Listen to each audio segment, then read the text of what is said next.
Welcome to the Knakal News Network. Knakal News Network is brought to you by Massey Knakal Realty Services, New York's #1 building sales firm.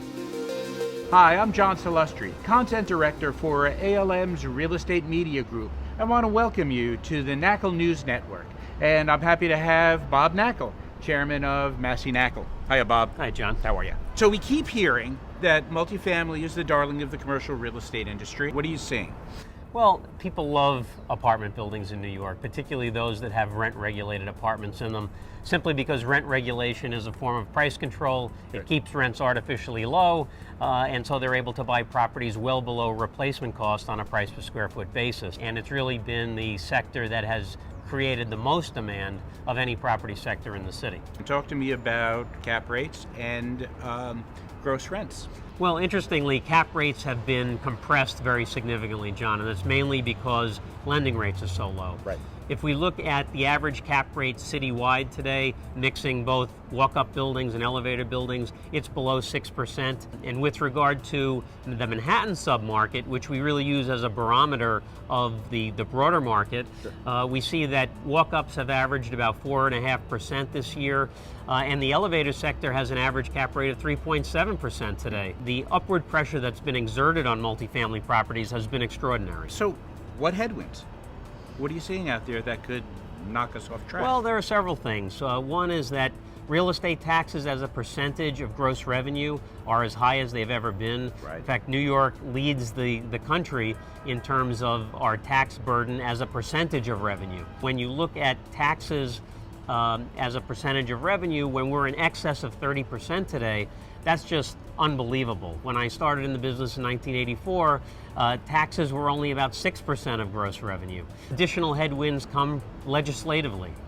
It'll be interesting to see what the policies established by the next mayor will be, but clearly we don't expect that they're going to become more pro-property owner. They'll probably become even more pro-tenant. Are you essentially optimistic, though, about multifamily going forward?